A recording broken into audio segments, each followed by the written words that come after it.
त्यांचा पहिला जगातला पुतळा या ठिकाणी बसवलेला आहे आणि ज्या ठिकाणी बाबासाहेबांनी स्वतः भेट दिली होती बेळगावला जाताना आणि भाई माधवराव बागल यांनी ते काम केलेलं आहे मोठं. खरं तर शाहू नगरी ही एक ऐतिहासिक भूमी आहे आणि ज्यावेळेस डॉक्टर बाबासाहेब आंबेडकर परदेशातून शिकून आले, परेलच्या डबक चाळीमध्ये ते राहायला गेले. ही वार्ता ज्यावेळेस छत्रपती शाहू महाराजांना कोल्हापूरला कळाली त्यावेळेस ते दुसऱ्या दिवशीच मुंबईला पोहोचण्याचा प्रयत्न केला. त्यांनी मुंबईला पोहोचले त्यावेळेस आजच्या सारखी काही साधन नव्हती. मुंबईला पोहोचले आणि दुसऱ्या दिवशी डबक चाळीमध्ये गेले. स्वतः आपली घोड्याची बग्गी घेऊन गेले आणि खालनं स्वतः आवाज दिला बाबासाहेबांना त्यांनी. आणि बाबासाहेबांना आवाज आल्यानंतर बाबासाहेब वरनं पाहतात तर काय छत्रपती शाहू महाराज स्वतः भेटायला आले आणि बाबासाहेब खाली आले, महाराजांना नमस्कार केला. महाराजांनी त्यांना बग्गीत बसून घेतलं, स्वतःच्या जवळ बसून घेतलं. थोडीशी चर्चा झाली आणि त्यांनी स्वतःच्या डोक्यावरचा छत्रपती शाहू महाराजांनी आपला फेटा काढला आणि बाबासाहेबांच्या डोक्यावर ठेवला. बाबासाहेब म्हणले, अहो महाराज काय करताय, तुम्ही तर राजे. त्यावेळेस शाहू महाराज म्हणले, बाबासाहेब आम्ही परंपरेचे राजे, तुम्ही तर ज्ञानाचे राजे, हा तुमचा सन्मान केलाच पाहिजे. आणि बाबासाहेबांचा तो पहिला सन्मान शाहू महाराजांनी केला. त्यानंतर बाबासाहेबांना त्यांनी कोल्हापूरमध्ये बोलवलं. बाबासाहेबांची हत्तीवरून मिरवणूक काढली, माणगावला परिषद भरवली आणि माणगावच्या परिषदेमध्ये ज्यावेळेस बाबासाहेब फक्त शिकून आले होते आणि चळवळीला जस्ट सुरुवात केली होती त्यावेळेस शाहू महाराजांसारख्या राजांनी सांगितलं, राजश्री शाहू महाराजांनी सांगितलं की अस्पृश्यांना आता नेता मिळाला, माझी काळजी संपली. केवढी दृष्टी होती शाहू महाराजांना. नक्कीच त्यावेळेस काहीतरी दिसलं असेल बाबासाहेबांना. Babasaheb barrister at law, Babasaheb अर्थशास्त्राचे डॉक्टरेट होते, कोलंबिया विद्यापीठ, लंडन स्कूल ऑफ इकॉनॉमिक्स. आणि ही सगळी पार्श्वभूमी शिक्षणाची, ज्ञानाची म्हटली तर समाजकारणाचं ज्ञान, धर्माचं ज्ञान. आणि हा सगळा सन्मान या कोल्हापूरकरांनी केला. आणि त्या पलीकडे जाऊन बाबासाहेबांच्या हयातीमध्ये जगातला पहिला बाबासाहेबांचा पुतळा बसवला. त्या ठिकाणी मला येऊन खरं तर भाषण करण्याची संधी मिळाली आणि तेही संयुक्त जयंतीच्या निमित्त. हा माझा मी परत एकदा सन्मान समजतो. संयुक्त जयंती का केली पाहिजे? संयुक्त जयंती या कारणाने केली पाहिजे की सध्या जातीच्या अस्मिता तीव्र झालेल्या, प्रचंड तीव्र झालेल्या, जातीच्या अस्मिता तीव्र झाल्यात. महाराष्ट्र अस्वस्थ आहे, प्रचंड अस्वस्थ आहे. जाती जातीमध्ये तणाव आहे. मी ज्या जातीमध्ये येतो ती मराठा जात. मराठा माळी आरक्षणाच्या निमित्ताने सुरू आहे, वाघ्या कुत्र्याच्या निमित्ताने मराठा धनगर सुरू आहे, बीडच्या प्रकरणामध्ये मराठा वंजारी सुरू आहे. आम्ही जी सामाजिक चळवळ चालवतो सत्यशोधक विचाराची, महात्मा ज्योतिबा फुलेंची, ब्राह्मणेतर चळवळ शाहू महाराजांची, त्यामुळे ब्राह्मण विरुद्ध मराठा चालू आहे. मग नक्की संघर्ष कशासाठी आहे, कुणासाठी आहे, का केला जातोय?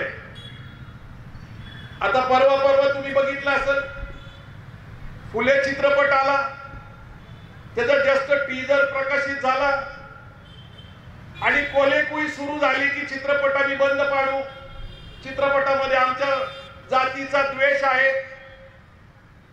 प्रश्न असा आहे की तुमचा जातीचा द्वेष जर तुम्हाला चित्रपटात बघितल्याने तुम्हाला जर एवढा त्रास होत असेल तर हजारो वर्ष ज्यांनी सहन केलं त्यांचं काय करायचं हा माझा प्रश्न आहे. मला चित्रपटामध्ये फक्त एक काहीतरी दिसतंय आणि आजच्या काळामध्ये आम्ही काहीतरी तुमच्या विरोधात रचतोय असं नाहीये.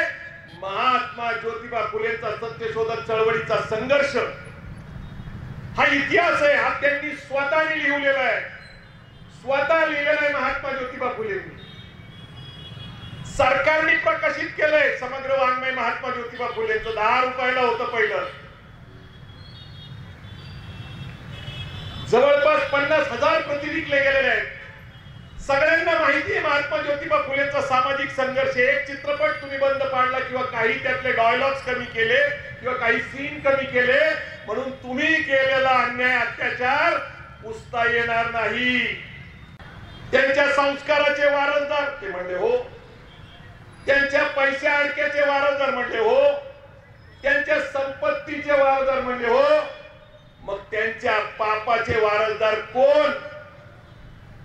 वारसा फक्त संपत्ती ज्ञानाचा आणि संस्कार आणि संस्कृतीचा नसतो, तर आपल्या पूर्वजांनी जे केलंय त्याचा संघर्ष या देशामध्ये चालू राहिलाय आणि चालू राहणार। याचं कारण असं आहे की जोपर्यंत तुम्ही या बहुजन समाजाची माफी मागणार नाही तोपर्यंत हे सातत्याने चालू राहणार आहे।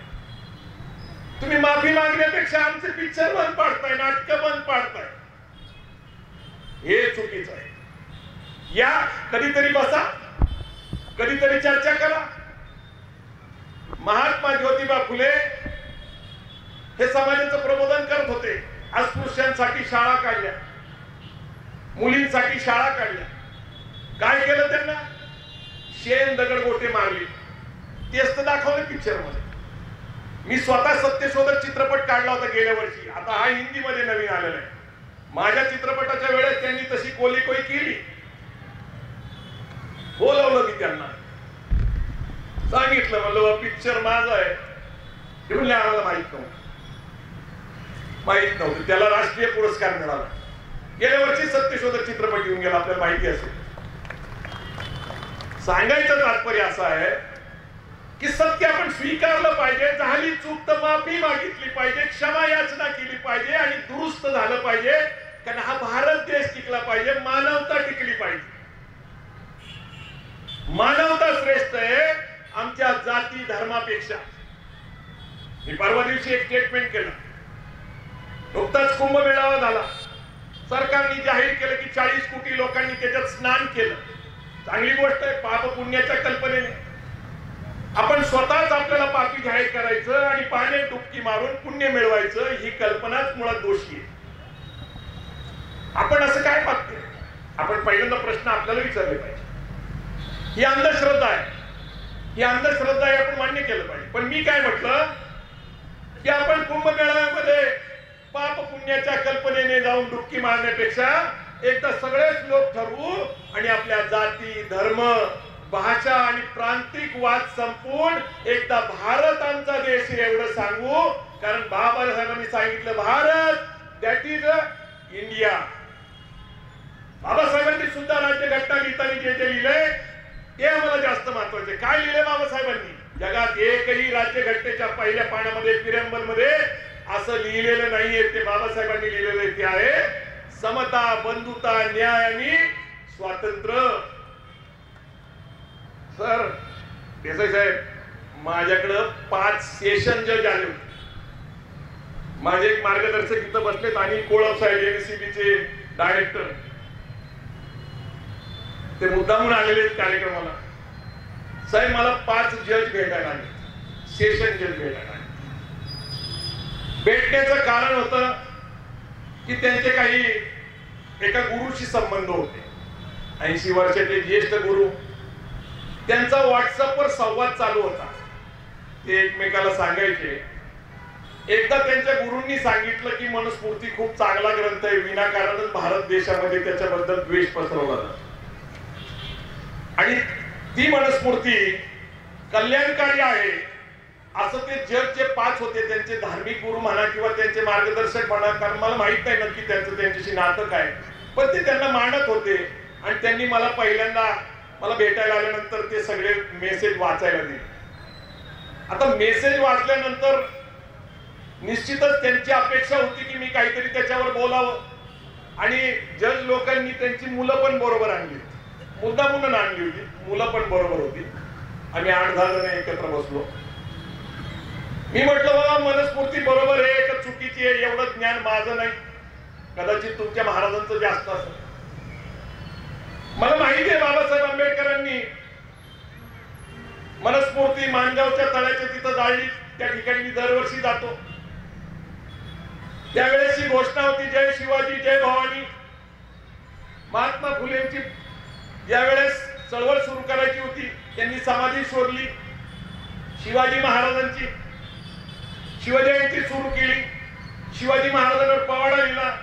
महात्मा फुलेंची प्रेरणा म्हणले हो घरातला आर्थिक व्यवहार होता का? हे म्हणले नाही. नक्की? म्हणले नाही. तुमच्या आईचं शिक्षण? नाही. म्हणलं शिक्षण कसं कमीच होतं, कारण आमच्याकडं मुलींना शिकवलं जायचं नाही. आईचं वय साधारणपणे तिन्ही, कारण ज्येष्ठ होते ते, साधारणपणे 80-85 वरचं वय होतं. आईच्या हातात कारभार होता का?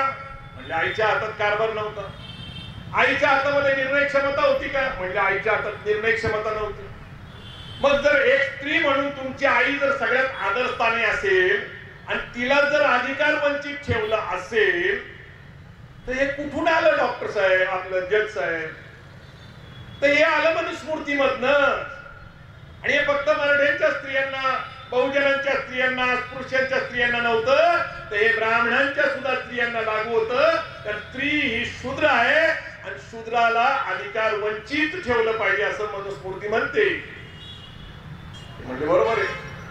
आता आज सुद्धा गाव आहे, गावाच्या बाहेर वस्ती आहे, वस्तीमध्ये अस्पृश्य लोक राहतात. आजही आपल्याला सगळ्यांना माहिती. मग ही कुणी निर्माण केली? ही व्यवस्था कुणी निर्माण केली? का? हे मी त्यांना व्यवस्थेचं जे आजचं आकलन करून दिलं, त्यांनी सांगितलं बहुतेक आमचे महाराज चुकीचं सांगताय. मला एक महत्वाची गोष्ट काय वाटते माहिती तुम्हाला, की एखाद्या आयुष्यामध्ये एखादं कार्य जर उचललं तर ते शेवटपर्यंत जाईलच असं नाही. आपण एखादा पण करतो, एखादी गोष्ट करतो, पण मला बाबासाहेबांबद्दल खूप आश्चर्य वाटतं की त्यांनी एक व्यवस्था नाकारली मनुस्मृतीच्या निमित्ताने. एक व्यवस्था मनुस्मृतीच्या निमित्ताने नाकारली आणि त्यांनी या देशाला राज्यघटना दिली. हा पूर्ण एक सरकार आहे, लक्षात घ्या. एक व्यवस्था नाकारण्यापासून ती देण्यापर्यंत.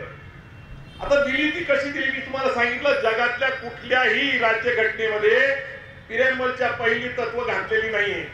काय प्रिअम्बलचं पहिलं तत्व? समता, बंधुता, न्याय आणि स्वातंत्र्य. आम्हाला काय अभिप्रेत आहे, काय अपेक्षित आहे या देशामध्ये? समता. समता अपेक्षित आहे. याचं कारण इथं काय आहे? विषमता. इथं जातीची उतरंड आहे. बाबासाहेब म्हणतात जातीची उतरंड आहे. इथं बहुमजली इमारत आहे, एका मजल्यावरून दुसऱ्या मजल्यावर जाता येत नाही, तशी शिडी नाही, म्हणजे जात बदलता येत नाही. आपल्याला जात बदलता येत नाही. म्हणजे समता का पाहिजे? तर विषमता आहे. न्याय का पाहिजे? तर अन्याय आहे. स्वातंत्र्य का पाहिजे?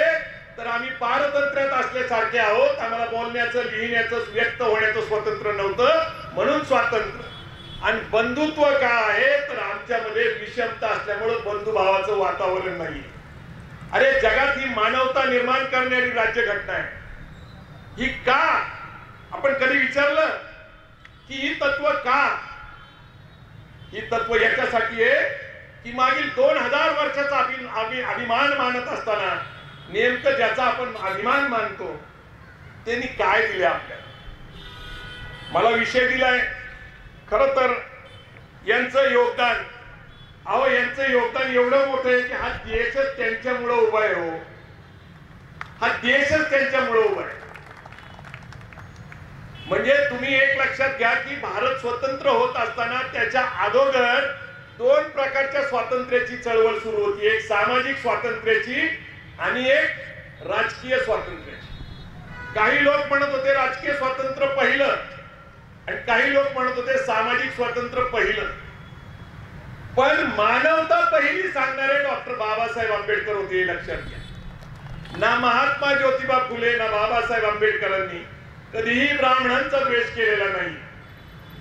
त्यांनी नाकारलेली व्यवस्था, होत असलेलं शोषण आणि मानवतेला अभिप्रेत असलेल्या गोष्टी मांडत असताना ज्यांनी ते कृत्य केले त्यांना राग येतो. मी तुम्हाला सांगतो, बाबासाहेबांनी नंतर जे लग्न केलं त्या ब्राह्मण समाजामधून येतात. सांगायचं तात्पर्य हे काय आहे की त्यांनी ते नातं निर्माण करताना त्यांनी दाखवून दिलं की बाबा मी जाती द्वेष नाही करत. महात्मा फुलेंनी ज्या पाळणा घर स्वतः चालत होत्या, सावित्रीबाई, त्यातला यशवंत नावाचा ब्राह्मण स्त्रीचा मुलगा दत्तक घेतला. लोक आज म्हणतात की आम्ही काहीतरी द्वेष पसरवतो. आम्ही द्वेष पसरवत नाही, आम्ही फक्त मानवता अपेक्षित करतो की या देशाच्या राज्यघटनेला अभिप्रेत, या राज्यघटनेला अभिप्रेत. मी या बिंदू चौकामध्ये 2005 ला सभा घ्यायला आलो. तर सभेच्या आदल्या दिवशी बातम्या आल्या होत्या माझ्याबद्दल, बऱ्याच मोठ्या बातम्या होत्या, ठळक बातम्या होत्या. आणि म्हणून इथं जवळपास 400-500 लोक विरोध करण्यासाठी आले. अर्थात त्यांनी घोषणाबाजी सुरू केली. माझं भाषण सुरूच व्हायचं होतं. आता माझं भाषण सुरू व्हायच्या अगोदरच त्यांनी घोषणा द्यायला सांगितल्यानंतर मी नम्रपणे स्टेज सोडला, त्यांच्यामध्ये गेलो आणि त्यांना सांगितलं की मी जे सांगणार आहे याच्यात जर काही द्वेष असेल, काही चुकीचं असेल, काही खोटा असेल तर मी तुमची माफी मागायला तयार आहे. माझी विनंती अशी आहे की माझ्या भाषणानंतर तुम्ही माझे इथंच मुद्दे खोडावे. तुम्ही जर मुद्दे खोडू शकत असला तर मी त्याचं स्वागत करेन, कारण बोलण्याचं, लिहिण्याचं, डिबेट करण्याचं स्वातंत्र्य लोकशाहीने दिलेलं आहे. आमचा कुणाचाही व्यक्तिगत वाद नाहीये. आणि मी ज्यावेळेस त्यांना आव्हान दिलं त्यावेळेस ते थांबले. मी भाषण पाऊण तास केलं आणि दुसऱ्या दिवशी पेपरला बातमी आली की ते जे लोक विरोध करत होते त्यांनी पळ काढला, कारण अभ्यासच नव्हता, अभ्यासच नव्हता. मी सुरुवातीला सांगितलं की छत्रपती शिवाजी महाराजांचा राज्याभिषेक हा ब्राह्मणांनी नाकारला. हा ऐतिहासिक सत्य. बाबासाहेब आंबेडकरांनी हुवर सूत्रामध्ये लिहिलेलं आहे, हिस्टॉरिकल डॉक्युमेंट आहे. गागाभट्टाला आपल्याला काशीहून आणावं लागलं का? तर छत्रपती शिवाजी महाराज हे क्षत्रिय नाही. शिवाजी महाराज कोण आहे? शूद्र आहे. आणि शूद्राला राजा होण्याचा अधिकार नाही. हा सिद्धांत त्यांनी कुठून आणला? तर पृथ्वी परशुरामाने निक्षत्रिय केलेली 21 वेळा. म्हणजे पृथ्वीवर आता एकही क्षत्रिय शिल्लक नाही. त्यामुळे तुम्ही राजा होणार नाही, होऊ शकत नाही. आता याच्यात माझं काय? बरं, मी तर माझ्या महापुरुषांच्या विचाराचा वाहक आहे. मी फक्त त्यांनी केलेलं, लिहिलेलं, वाचलेलं, अभ्यासल्याचा प्रचारक आहे. मी म्हटलं ज्यांचा आक्षेप आहे त्यांनी त्यांचा आक्षेप महात्मा ज्योतिबा फुले, शाहू महाराज, बाबासाहेब आंबेडकरांवर करावा. मी त्यांनी जे लिहिलंय ते फक्त समाज प्रबोधन म्हणून सांगतो. तर महात्मा ज्योतिबा फुलेंनी शिवाजी महाराजांची समाधी शोधली. समाधी शोधल्यानंतर त्याच्यावर जो ग्रामभट चढला त्यांनी स्वतः लिहून ठेवलं. त्यांनी सांगितलं ही शूद्राची समाधी आहे, याला काय तू देव करू पाहतो का? आता हे महात्मा फुलेंनी लिहिलेले. हुवर शूद्रामध्ये बाबासाहेब म्हणतात की शिवाजी महाराज शूद्र होते म्हणून त्यावेळेस त्यांचा राज्याभिषेक नाकारला. आता हे जे सगळे प्रश्न आहे की या व्यवस्थेने आम्हाला काय नाकारलंय आणि आम्हाला किती संघर्ष करायला लागला. अहो, महात्मा फुलेंचा सत्य इतिहास असलेला पिक्चर तुम्ही बंद पाडता आणि परशुरामाने आमचे पूर्वज मारले 21 वेळा, त्याची मात्र तुम्ही मिरवणूक काढता. कसं काय चालायचं सांगा बरं? हे तुम्हाला परशुरामाचा अभिमान चालतो आणि आम्हाला महात्मा फुलेचा स्वाभिमान चालणार नाही का? सांगा बरं, कसा हा देश चालणार? विचाराच्या क्रांतीची गरज आहे. आपल्या सगळ्यांना परिवर्तनाची गरज आहे. आणि म्हणून परिवर्तन करत असताना समाज जोडला पाहिजे. म्हणून संयुक्त जयंती करत असताना जिजाऊंची जयंती 12 जानेवारीला झाली. त्याच्या अगोदर 3 जानेवारीला सावित्रीबाईंची झाली. 19 फेब्रुवारीला शिवाजी महाराजांची झाली. त्याच्यानंतर 11 एप्रिलला, त्याच्या अगोदर महाराजा सयाजीराव गायकवाडांची झाली 11 मार्चला. त्याच्यानंतर 11 एप्रिलला महात्मा फुलेंची आहे. बाबासाहेबांची जयंती 14 एप्रिलला आहे. आणि 26 जूनला शाहू महाराजांची जयंती आहे. ही साखळी आपण जोडतो म्हणजे काय महापुरुषांची? मला दुर्दैवाने सांगायचं, मी जे गायकवाड कुटुंबामध्ये येतो, महाराजा सयाजीराव गायकवाडांचं योगदान मात्र महाराष्ट्रात फारसं माहित नाही. अलीकड डॉक्टर बाबा भांड यांनी जवळपास सरकारच्या मदतीने आणि स्वतःच्या प्रयत्नाने 100 खंड सयाजीराव गायकवाडांचे प्रकाशित केले. आणि सयाजीराव गायकवाडांचं योगदान बाबासाहेबांच्या जीवनात तुम्हाला सगळ्यांना माहिती आहे. बाबासाहेब जे परदेशात शिकायला गेले त्याची शिष्यवृत्ती त्यांनी दिली आणि अनेक वेळा त्याला जात होते, तिथेही काम होतं, इथेही कोल्हापूरमध्ये काम होतं. पण सयाजीराव गायकवाडांची आणि शाहू महाराजांचं नातेसंबंध आहे. त्यांची नात राजाराम महाराजांना दिली होती शाहू महाराजांच्या मुलाला. एक गायकवाड बडोदा आणि त्यांचं नातं आहे. दोघांचीही प्रेरणा शिवाजी महाराज आहे. बाबासाहेब आंबेडकर यांना सयाजीरावनी पाठवलं होतं परदेशात. म्हणजे याचा अर्थ आहे की महात्मा फुलेंना सयाजीराव भेटले, शाहू महाराजांना भेटले, त्यांचं नातेसंबंधच होतं आणि बाबासाहेबांनाही भेटले. खरं तर महात्मा फुलेंची बाबासाहेबांची भेट नाही, कारण 1890 ला महात्मा फुले गेले, बाबासाहेब 91 ला त्यांचा जन्म झाला. पण ही जर कडी जोडायची असेल तर महाराष्ट्रामध्ये सयाजीराव गायकवाडांच्या कामाचं योगदान मान्य केलं पाहिजे. 1899 ते 1901 महाराष्ट्र आणि कोल्हापूरमध्ये वेदउक्त प्रकरण घडलं होतं. वेदउक्त प्रकरण नंतर ब्राह्मणेतर चळवळ मोठी 1930 पर्यंत चालली. परंतु सयाजीराव गायकवाडांना सुद्धा पुण्याच्या ब्राह्मणांनी जे त्यांच्या तिथं देवाऱ्याचं काम बघत होते, पूजा पाठ बघत होते, त्यांनी सुद्धा त्यांना सांगितलं होतं की तुम्ही शूद्र आहे, तुम्हाला वेदाचे अधिकार नाही. पण ते बडोदा आहे, व्यावहारिक आहे. बडोदा माहिती आहे तुम्हाला, गुजराती समाज प्रचंड व्यावहारिक असतो, नम्र असतो. महाराजांनी काय केलं, पुण्याचे ब्राह्मण हाकलून दिले आणि गुजराती ब्राह्मण ठेवले. आता गुजराती ब्राह्मण म्हणल्यानंतर तो पण आपला ओके, मग तिथं संघर्ष उभा नाही राहिला. सयाजीराव महाराजांना सुद्धा शूद्र ठरवलं. तर आमच्या महापुरुषांना शूद्र ठरवण्याचं तत्वज्ञान येतं परशुरामाच्या क्षत्रियांच्या हत्येनंतर. दोनच वर्ण, ब्राह्मण आणि शूद्र. आणि शूद्र वर्ण म्हणजे बहुजन समाज, ज्याला कांचीराम म्हणतात, 85% समाज. आता नेमकं मराठा समाज कुठं आहे? मराठा समाजाची नेमकी समस्या काय? तो आरक्षणामध्ये समाविष्ट नसल्यामुळं तो खुल्या वर्गात आहे. आणि तो खुल्या वर्गात असल्यामुळं त्याला खुल्या वर्गातले जे लोक आहेत, वर्णश्रेष्ठत्व असलेले, ते मात्र जे सांगतात त्यांना तेच आपलं वाटतं. कारण खुल्या वर्गातले प्रश्न आपले प्रश्न वाटतात. कारण विभाजन झालेलं आहे. आरक्षण समर्थक, आरक्षण विरोधक, आरक्षण लाभार्थी, आरक्षण न मिळणारे लोक. आणि या विभाजनामध्ये मराठे खुल्या वर्गात गेले. आणि म्हणून मी पुस्तक लिहिलं, मराठे शूद्रच. बाबासाहेब काय म्हणतात, शूद्र कोण? मी लिहिलं मराठे शूद्रच. मी हिंदू की ब्राह्मणी नावाचं एक पुस्तक लिहिलं. हे मी का सांगतो, तर चळवळी करत असताना काही योजना बनवावं लागते, काही धाडसी निर्णय घ्यायला, काही प्रबोधन करायला लागेल. मी ज्यावेळेस 2005 ला मराठ्यांना शूद्र म्हटलं, त्यावेळेस मराठा महासंघ आणि आमचे सहकारी संघटनेला राग आला. पण त्याच्यामध्ये मी फक्त शिवाजी महाराजांचं उदाहरण नाही दिलेलं की त्यांचा राज्याभिषेक नाकारला शूद्र म्हणून. तर मी तुकाराम महाराजांची गाथा उडवली. मंबाजी आणि रामेश्वर भटांनी त्यांची हत्या केली, त्यांच्यावर खटला चालवला. हे डॉक्टर आ साळुंके सरांनी लिहिले. संभाजी महाराजांची आता तुम्ही बघितली, ती मनुस्मृतीप्रमाणे झाली असं म्हणतात काही लोक, काही नाही म्हणत, काही युक्तिवाद करतात. परंतु आज सुद्धा इंडियन पिनल कोड जे आहे, एक मुस्लिम लॉ बोर्ड आहे, ज्या काही शिक्षा किंवा जे काही कायदे त्यांच्यासाठी वेगळे, आणि एक हिंदू कोड बिल जे बाबासाहेबांनी प्रयत्न केले ते लागू नाही झालं. आजचे सगळे हिंदू लॉज हे परत मनुस्मृतीत येतात, लक्षात ठेवा. म्हणजे याचा अर्थ काय, की जी शिक्षा झालेली आहे संभाजी महाराजांची ती तशीच झालेली आहे. आणि मग इथं शाहू महाराजांचं वेदउक्त प्रकरण, जे शाहू महाराजांना शूद्र ठरवलं. आणि म्हणून मराठे सगळे शूद्र आहेत.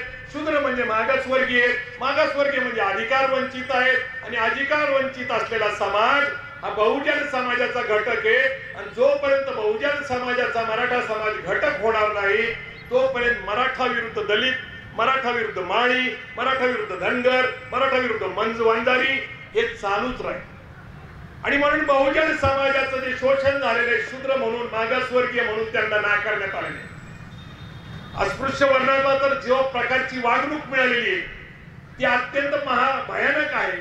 आणि खऱ्या अर्थाने चळवळी जर चालवायची असतील तर चळवळीला एका विचारधारेची गरज आहे, आणि ती फक्त आणि फक्त शिवराय फुले शाहू आंबेडकर. पण सयाजीराव परत राहतात त्याच्यामध्ये, सयाजीराव राहतात. आता आपण एक लक्षात घेतलं पाहिजे की राज्यघटना 1950 ला आली, आता 75 वर्ष झाली. 75 वर्ष झाल्यानंतर आजची सध्याची स्थिती काय आहे? सध्याची स्थिती अशी आहे की महाराष्ट्र आणि देश अस्वस्थ आहे. देशामध्ये मुस्लिम आणि हिंदू कधी काळी राम मंदिराच्या निमित्ताने बाबरी मशीद पाडली आणि तो संदेश दिलेला आहे की सामाजिक परिस्थिती. मग आता मला पुढचं सांगावं लागेल, कारण कसं होतं की कंटेंट आपल्याकडे आहे, इतिहास माहिती आहे आम्हाला महापुरुषांचा, वर्तमान काय आणि भविष्य काय केलं पाहिजे हेही सांगितलं पाहिजे. मंगेशकर कुटुंबामध्ये एका गरोदर महिलेचा अंत झाला कारण तिच्याकडे डिपॉझिट भरायला पैसे नव्हते. काय अपेक्षा आहे महापुरुषांना आमच्या? एक लक्षात घ्या, आरोग्य सेवा आणि शिक्षण हे सक्तीचं असलं पाहिजे. हे कुणी लिहिलं इथं? शाहू महाराज. बरोबर आहे. शाहू महाराजांनी सक्तीचं काय सांगितलं? आणि जर तुमची मुलं शाळेत नाही आली तर मी 1 रुपया दंड करत प्रत्येकाला. का सांगितलं? कारण शिक्षणाशिवाय परिवर्तन होणार नाही. कुणी सांगितलं? महात्मा फुलेने. विद्ये विना मती गेली, मती विना गती गेली, गती विना विक्त गेले, विकता विना शूद्र खचले.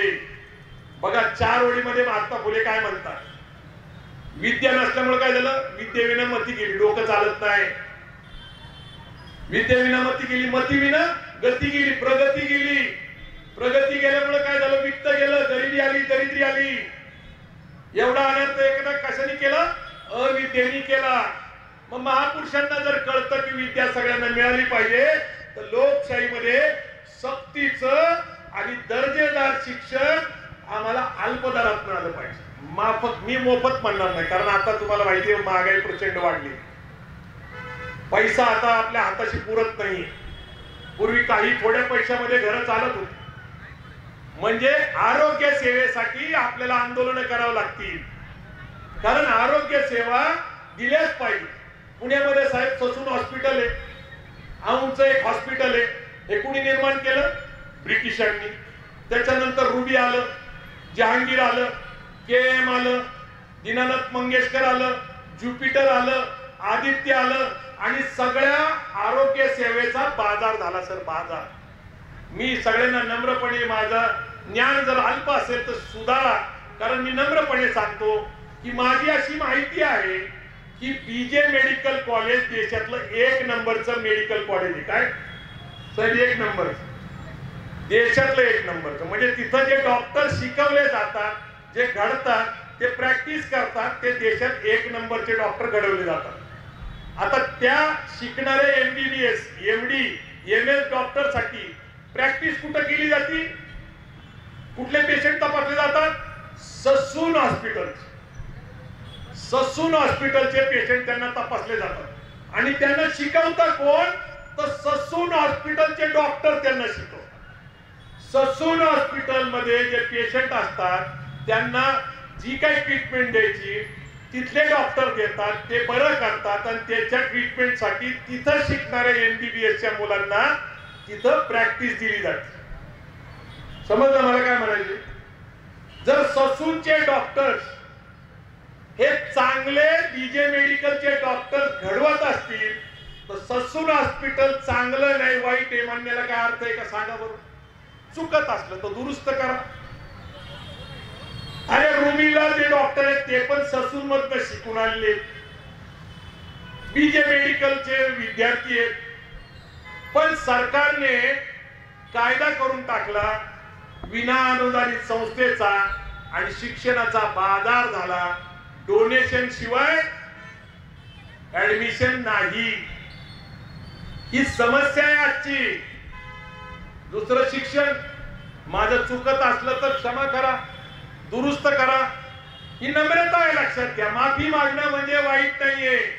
माफी फक्त ताकदवान माणूस मागू शकतो, दुसऱ्याचं काम नाही. लक्षात का? तर सत्य सांगायला पहिल्यांदा धाडस लागतं. महात्मा फुले म्हणतात आम्ही सत्य शोधक चळवळ चालवतो. म्हणून महात्मा फुलेंनी परशुरामाला पत्र लिहिलं होतं, म्हणले तू जिथं पण असशील तिथून माझ्या समोर ये. सत्य सांगत होते. आता दुसरं सत्य असं आहे, सध्या सगळेच जण आपण नगरपालिका, महानगरपालिका, पंचायत समिती, जिल्हा परिषदच्या शाळा जवळपास बंद पडत चालले. मराठी शाळा आहेत त्या. आम्ही प्रयत्न करून रामकृष्ण मोरे शिक्षण मंत्री असताना त्यांना किमान पहिलीपासून इंग्रजी करायला लावलं, निदान काही इंग्रजी यायला लागलं आमच्या मुलांना. आता इंग्रजी खाजगी शाळेमध्ये घालणं हे प्रतिष्ठेचं झालंय. आणि मराठी शाळेत आपण घालत नाही, म्हणजे जिल्हा परिषद शाळा मोकळ्या पडायला लागलेत जात असेल तर ते शिक्षक दर्जेदार आहेत का नाही येत पहिल्यांदा ठरवा. नसतील तर तुम्ही त्यांना नोकरीत कसं काय घेतलं ते ठरवा. आणि दुय्यम दर्जाच्या इंग्लिश मीडियमच्या शाळा ज्यांना ग्राउंड नाहीये, 10,000 20,000 स्क्वेअर फूट मध्ये बिल्डिंग उभ्या करून त्या शाळेमध्ये आमची मुलं टाकतात आणि त्या शिक्षकांना पगार आहे 15 ते 20,000. साहेब परवा दिवशी एका शिक्षकाने 15 वर्ष नोकरी केली, पगार मिळाला नाही 15 वर्षात म्हणून आत्महत्या केली. मला सांगा, आमच्या महापुरुषांनी सांगितलं शिक्षण सक्तीचं मोफत. आपण मोफत म्हणत नाही, अल्प दरात द्या, परवडणाऱ्या दरात द्या. पण तुम्ही एवढे मोठे पगार देता, तुम्ही कधीतरी विचार करता का की एवढे पगार देत असताना, एवढी सगळी साधन संपत्ती असताना मुलं काय येत नाहीये? तर मुलं येत नाही कारण आता सगळ्यांचं आकर्षण इंग्रजी शाळेकडे. आणि जे मराठीचं आंदोलन चालवतात ना, त्यांची पण मुलं परदेशात शिकायला जातात. हे मात्र खरं आहे, तुम्हालाही माहिती आहे, मलाही माहिती. मग इंग्रजी आता ज्ञान भाषा आहे जगामध्ये. मी आता जवळपास 63 देश फिरलेलो आहे आणि फिरल्यानंतर इंग्रजीत माझ्या कामाला आली. आता इंग्रजी कामाला आली, आता मराठीची गंमत बघा. मराठीचा आग्रह धरणाऱ्यांना मला साधा एक प्रश्न आहे. आता मी इथं नेहमी या चौकामध्ये मागे येत असतो इम्पिरियल आईस्क्रीम खायला. ती जवळपास 80-85 वर्षाची, हे सगळ्यात जुनी आईस्क्रीम आहे नाही का, आपल्या कॉर्पोरेशनच्या जवळची आईस्क्रीम, इम्पिरियल आईस्क्रीम. आता इम्पिरियल आईस्क्रीम तुम्हाला म्हटलं तर लगेच कळालं का नाही? आईस्क्रीम म्हणजे लगेच कळतं आपल्याला.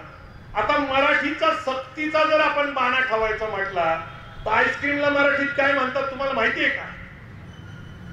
बघा, विचार करा, कुणाला सांगता येतंय का? आजकाल त्याचा खूप आम्ही मुद्दाम गंमत म्हणून, काय असतं बाबासाहेब म्हणतात की प्रबोधन करत असताना करमणूक पण झाली पाहिजे. While awakening, entertaining while awakening. नाही तर लोक आळस देतील, कंटाळा करतील, आम्ही काय बोलतो त्याच्याकडे लक्ष देणार नाही. काय म्हणतात आईस्क्रीमला? दुग्ध शर्करा युक्त, दुग्ध शर्करा युक्त थंड घनगोल गट्टू येथे मिळेल. इम्पिरियल बंद करायला लागला असतं. आता रेल्वे, रथधाम वगैरे माहिती तुम्हाला, तिला लोखंडाची चाक वगैरे किंवा पंक्चर, असे काही शब्द आहेत, असे काही वाक्य आहेत की ज्याच्यामुळं मराठी शब्द अवघड आहेत पण आपण व्यावहारिक भाषा वापरतो. आपल्याकडे मेज म्हणत नाही, आपण टेबल म्हणतो. तर टेबल का म्हणतो तर तो व्यावहारिक शब्द झालेला आहे. तर सांगायचं तात्पर्य मला हे आहे की जर इंग्रजी ही ज्ञान भाषा आहे तर सरकारी शाळेमध्ये मराठी बरोबर तुम्ही समान पातळीवर इंग्रजी का नाही शिकवत? कारण तुम्हाला सायन्सला जायचं असेल, तुम्हाला इंजिनियर करायचं असेल, तुम्हाला डॉक्टर करायचं असेल, तुमच्या मुलाला परदेशात भविष्य असेल तर तुम्हाला इंग्रजी भाषा येणं गरजेचं आहे.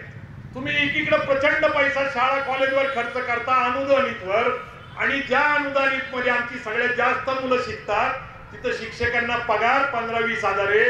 आज पुण्यामध्ये जर 15,000 पगार मिळाला तर 8-9 हजार फक्त भाड्यावर जातात.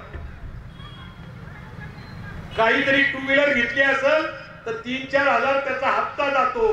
खायचं काय? आमच्याकडे आंदोलन सतत चालतात. कोल्हापूर त्याचा केंद्रबिंदू आहे. नेते तुमचे इथलेच आहेत.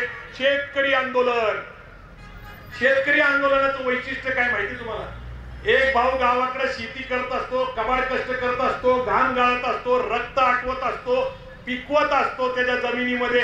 कुणी ऊस असेल, कुणी गहू असेल, कुणी तांदूळ असेल, कुणी मका असेल, अन्नधान्य पिकवत असतो.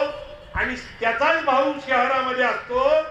त्याला जर काही महाग झालं, अरे कांदा महाग झाला म्हणून, महागाई झाली म्हणून सांगायची काही गरज आहे का? तूर डाळ महाग झाली म्हणून सांगायची काही गरज आहे का?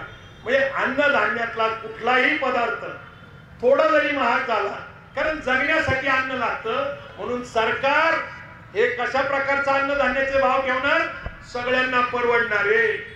आणि म्हणून शेतकऱ्याच्या मुलांना अनेक महापुरुषांनी सांगितलेलं आहे. काय सांगितलेलं आहे? की एका भावाने शेती केली पाहिजे आणि दुसऱ्यांनी काम धंदा केला पाहिजे. मी आता नुकतंच एक गुजराती नावाचं पुस्तक वाचलं, द गुजराती, सलील त्रिपाठीचं पुस्तक. हे आंतरराष्ट्रीय दर्जाचं पुस्तक आहे. ते न्यूयॉर्कला लेखक राहतात, पत्रकार आहेत ते पूर्वीचे. 6.5 लिहिले, Gujarati is a language of commerce.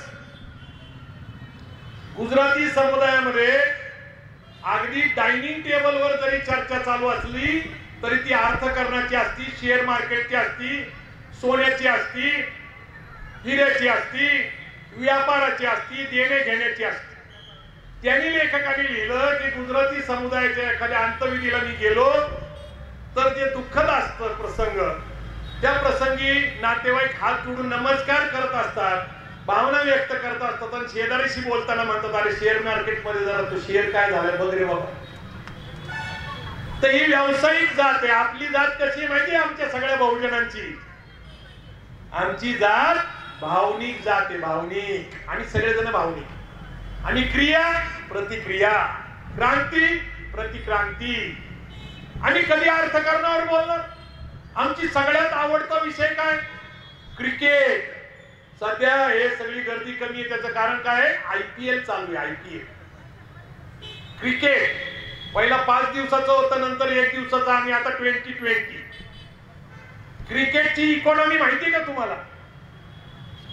हो सर, IPL मध्ये खेळाडू विकत घेतले जातात, माहिती आहे तुम्हाला? टीम विकत घेतली जाते, माहिती आहे तुम्हाला? तुम्ही प्रसारण केल्या जाणाऱ्या टीव्हीला, चॅनलला राईट्स विकले जातात. हा सगळी इकॉनॉमी तुम्ही वेळ खर्च करत असलेल्या क्रिकेटसाठी 20,000 कोटी रुपयाची आहे. आणि तुमचा मौल्यवान वेळ फुकट आहे, फुकट. कारण तुम्हाला काय कर्तृत्वच करायचं नाही.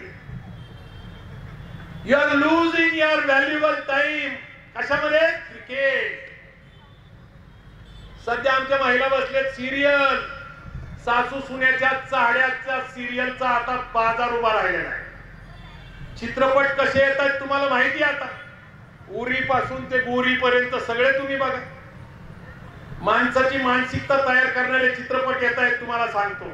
पण काश्मीर फाईल्स असतील ते ठरवून बनवलेले चित्रपट, एक विचारधारा तुमच्यामध्ये पेरण्यासाठी. मी हे का सांगतो? चित्रपट, कथा, कादंबऱ्या, नाटकं वाचली पाहिजे का? येस. आम्ही एन्जॉय केली पाहिजे. फालतू चर्चा त्याच्यात वेळ खर्च